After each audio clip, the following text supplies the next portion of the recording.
Tech looks ready. 5 minutes on the clock. Take it away. Hi, everybody. My name is Aaron, and before we talk about the product that we think could be the next big thing, we want to tell you how we got there this weekend, and that's our startup story.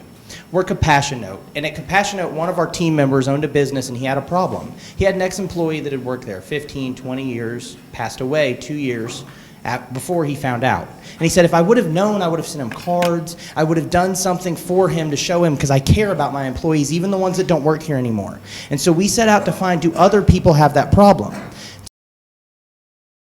Posted a video to Facebook, told my story about a personal loss of a fraternity brother where I went to a funeral and found out something similar had happened to me. And people start commenting, and we start getting more comments, and we realize it could be something that people have a problem with. The question becomes, can you monetize it? Can you scale it? And we find out on the consumer side, no. So we start talking to HR managers because that's where his problem started. And we said, do you want this? And they said no. And so finally, we get a hold of Steve Rudolph, the vice president at Baptist Health, and he says, my HR people don't want this, but my salespeople would. My salespeople want to build personal, deeper, human relationships with their customers, and they want to be able to reach out to them in times of crisis, and they want to be able to say, I heard about that and I'm sorry, or they just want to know what happened so they don't make a mistake on the phone. And so we said, well, if he thinks they'd be interested, would they? So we start deciding it's time to validate our assumptions, and we go out and we say, does this product exist? Well, there's 3.75 million users on the customer relation management platform, Salesforce. Of those 3.75 million users that use it every single month, they have a 3,000 app exchange. And we said, is there anything that will notify you about obituaries, deaths, or just general life events? No obituaries. One death, but not about that, about call scripts. No marriage, no new mover, no birth, no life event, unless you're talking about event management. And what we found is that this not only doesn't exist, but that bulk data providers and obituary providers are not the same groups of people, and that none of those people are currently using this data for life events to integrate directly into CRM platforms. And so we said, well, if we could do that, would there be a market for it? We went and asked. We talked to over 50 people that we knew in 8 separate states. 12 of them were C-level executives, 7 of them worked at alumni associations, 4 at political campaigns, 3 at nonprofits, 3 at funeral homes, 1 mail vendor, 1 angel investor, 1 CRM company, and a partridge in a pear tree. And what we found was that they do want to market. Over 90% of the people we talked to said, you know what, maybe not as a standalone service, but if you make it fast enough, if you make it cheap enough, if you make it convenient enough, we are in. If you make an add-on, we are in. So we said, can we? And is the market going to accept it? You quickly learn, if you do a quick search, that personal customer management, personal relationship management is the big thing in marketing, because being human is good business. And so, introducing CompassioNote, the first life event trigger notification system that fully integrates with your CRM solutions, providing you a timely, convenient solution to work with your customers and build the deep relationships that you didn't think were possible until today. Convenient relationship management, not customer relationship, but convenient, putting the R actually where it needs to be, will help you build these powerful and personal relationships, starting with deaths, and we'll talk about why. How it works.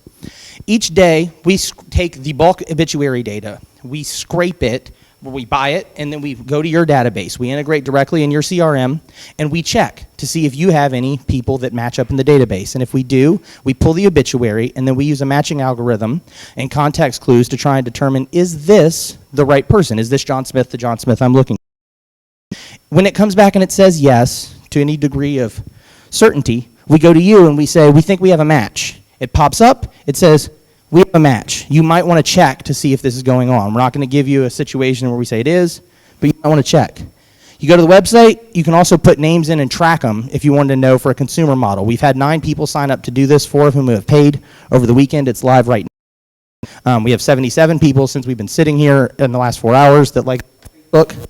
But how do we profit? Well, the data cost is very low. The bulk data is $2,675 a month for the obituaries, and then the cloud computing costs are very small. There are over 8 million users just on the 2 largest CRM platforms, and we think we could do this for anywhere between $3 to $5 a month. We also found that we can, on flowers, profit $8 to $40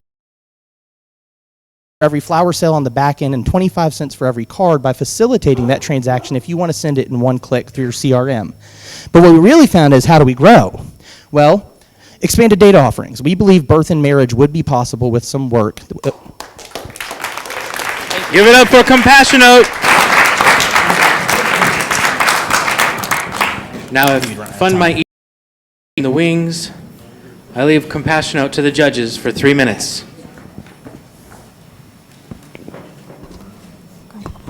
Yeah. So this is targeted to the sales team, right? So I'm assuming the person that you want to talk to is a guy who's still alive, and how do you work that relationship management part? If you're scraping the great data, Right. So it's obviously is a B2B thing. You're targeting things. What most obituaries if you look at them, they'll say survived by John whoever. And I mean, obviously John Smith's an extreme example because there's a lot of John Smiths. But survived by, and you use other contextual data from the CRM itself and our database that we grow over time as we get consumer users and other users to improve our match rate. And then every time we send to you, we think you might have a John Smith. If it is, we improve our algorithm over time, because as we scale, we will get better and better matches and we will get more data. Under our cloud model that is not a locally hosted model, we run it on all the CRMs all at the same time. We wipe the data 12 hours later, so we're not building a data database with everybody else's stuff. But we do it all together. That way, you may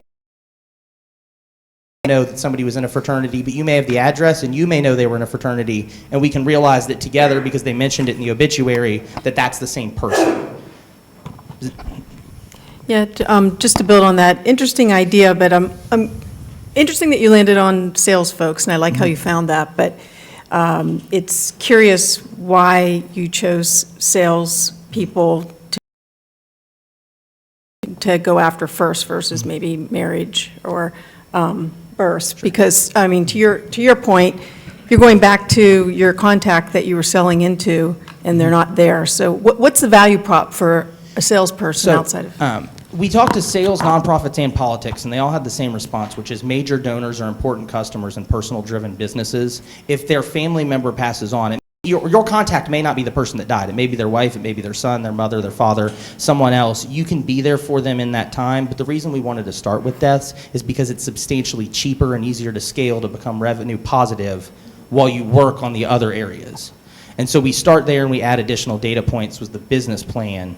But when we talk to people, they did say, well, this has happened to me. And anybody who's had it happen to them says, well, I wish I'd have been able to send flowers or a card. So talk to me about your MVP. You said you had a website where people had signed up. Kind of describe it for me. Yeah. So currently we don't have the app integration on the CRM side, but we do have the ability to upload a CSV file or you to track individuals. And if we purchase the data tomorrow, within 48 hours, we could scrub it every single day throughout the month. So you could post people. That's what people who've posted right now have done. They've listed 5 people, 10 people they care about. We can check for it every day.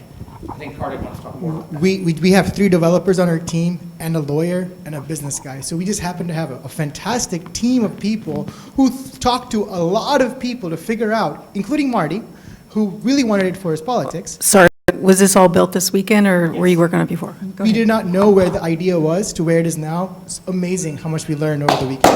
Give it up for CompassioNote. Thank you, gents.